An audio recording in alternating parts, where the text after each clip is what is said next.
What's up, everybody? Getting into this episode of YNR. Um, Billy never ceases to amaze me. Like, this man is just so dumb. For a smart person, he can be so dumb and destructive. Like, he just doesn't give a damn who he hurts at this point. Like, him trying to involve Ray in all this now is so stupid. Because if you involve Ray in something that has to do with Adam, you already know not only is Ray going to get involved, Sharon's going to get involved, which is going to put more strain on their marriage because they already have issues because of Adam. You know what I mean? And it's like Billy knows all of this. So why would you do that? Like put innocent people into your vendetta. You know what I mean? Like, why? Like, he just likes, Billy's that type of person. He just likes to set fire to things and just watch it burn. And that's exactly what he's doing. He doesn't give a damn. Like the article he put out about Adam. Everybody warned him what putting that article out would do to innocent people, like Chelsea, the kids. You know what I mean? He didn't give a damn. He still put the article out. And look what happened. Faith started getting bullied. Connor started getting bullied. He didn't give a shit. And it's starting to happen yet again. He does not care. It's like, what will it take? You're sitting here. I will never forgive a person like Billy for that. If I was any of these characters, I wouldn't because their kids are getting bullied because of his foolishness. And now look at him. It's like now you want to sit here and include Ray into your foolishness, and that's all he was trying to do. He was trying to use Ray as a pawn. He was trying to use Ray to do his dirty work because he knows that Ray hates Adam as much as he does, and he knows that Ray is a good cop who will stop at nothing to find out the truth, and that's what he wants.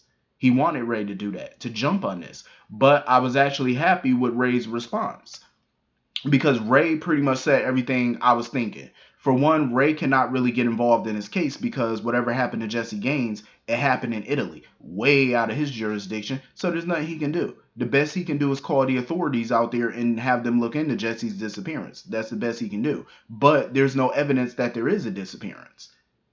Jesse Gaines is a fully grown ass man. He could have left on his own accord for all they know. You know what I mean? And I'm pretty sure there's no evidence at at that place that they were staying at. I doubt there's evidence of foul play or anything there that would even suggest that he was even there to begin with. You know what I'm saying? I doubt it. Victor could have easily had whatever, if he had surveillance like cameras or whatever, he could have easily had that scrubbed. Any trace of Jesse Gaines being there, Victor could have had it scrubbed. You know what I'm saying? So it's like, come on.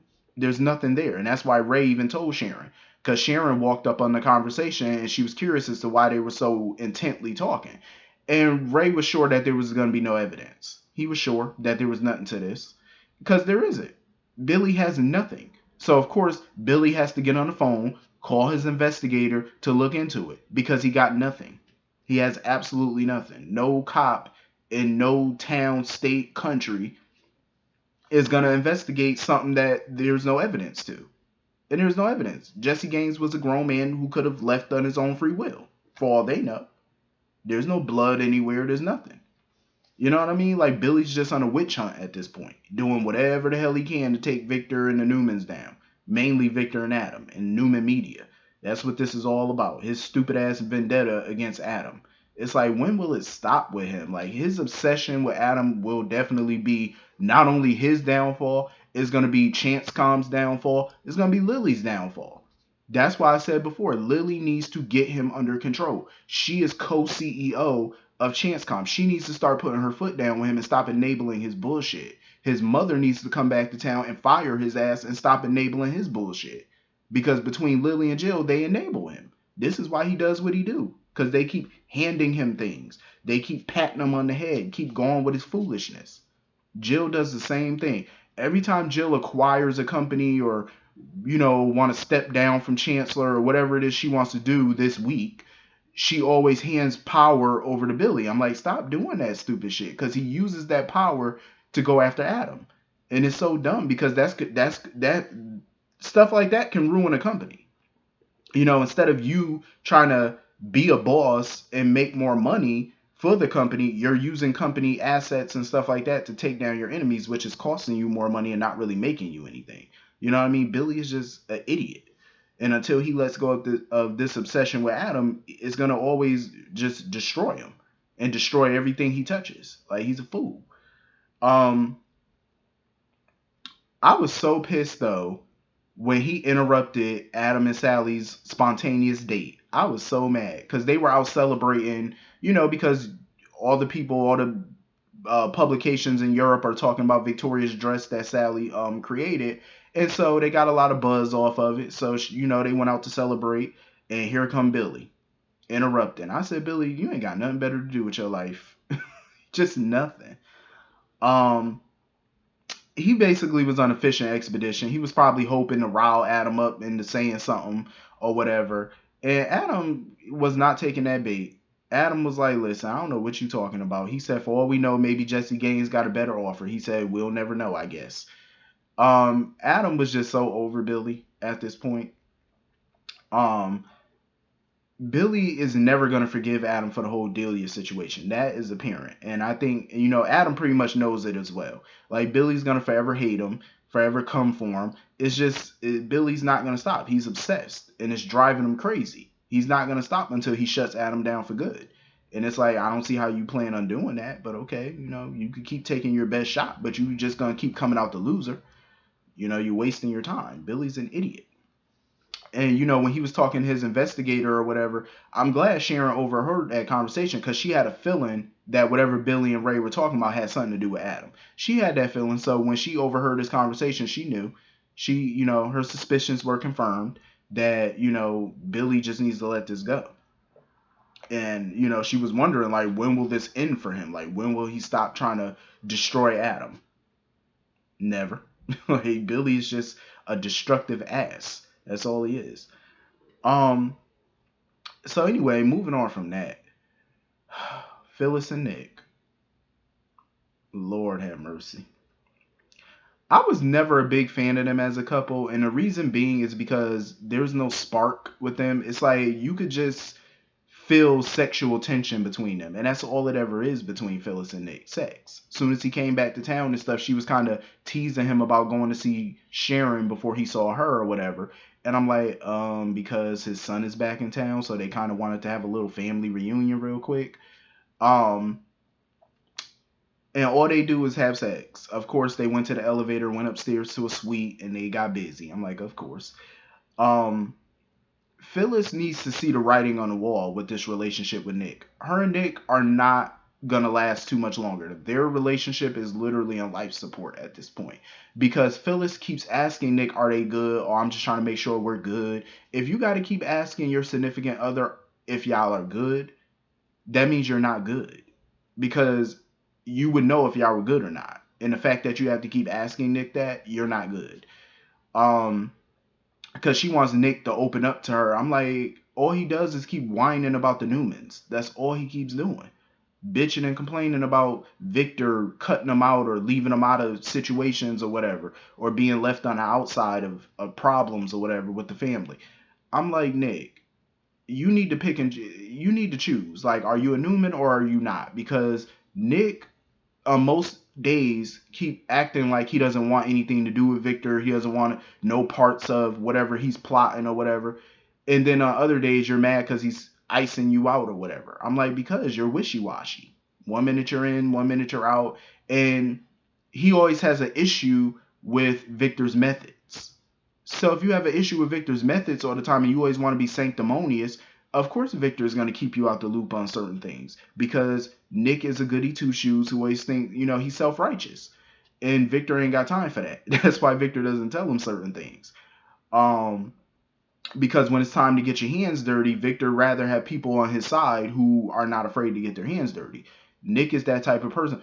Let's just call the authorities. Let's just do the right thing all the time. Yeah, well, the right thing all the time may not be always the good thing. You know what I mean? It kind of, sometimes it can put you in more harm, than anything else.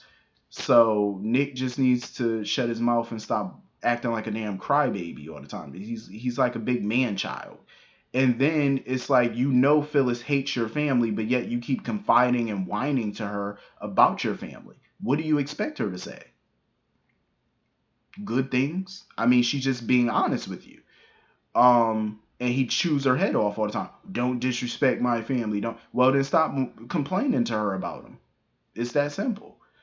Um, Nick really does need to stop complaining about his family, because at the end of the day, it's like you can complain until you're blue in the face, but if you're not taking actions to fix certain things, then you're just gonna stay complaining every day about the same shit. And I'm pretty sure Phyllis is over it at this point with him bitching and whining about the Newmans. Like, she's sick and tired of it.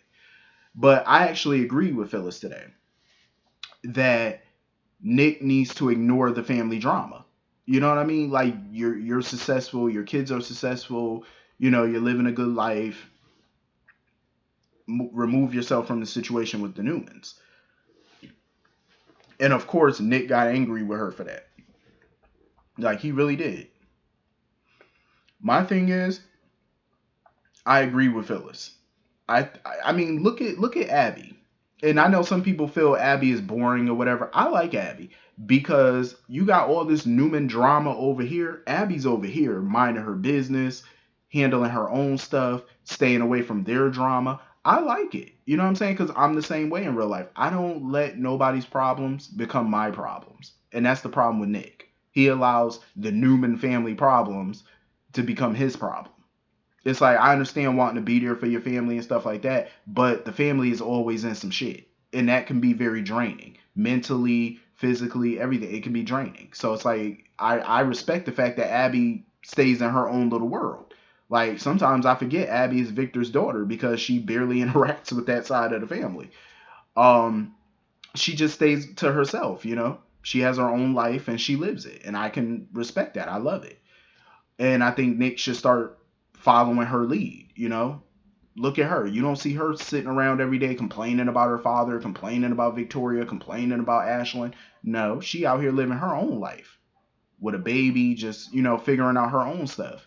You know what I mean? And Nick should start following suit. Don't get mad at Phyllis for telling you the truth. But I got a feeling Phyllis is about to leave him. She about to be done with it. I could tell. The writing is on the wall for them. My thing is, I don't want to see Phyllis back with Jack. I know some people like her with Jack. I just feel like she's bounced between Newman and Abbott's for so long now. It's time to give her somebody new. And I don't even like Phyllis like that.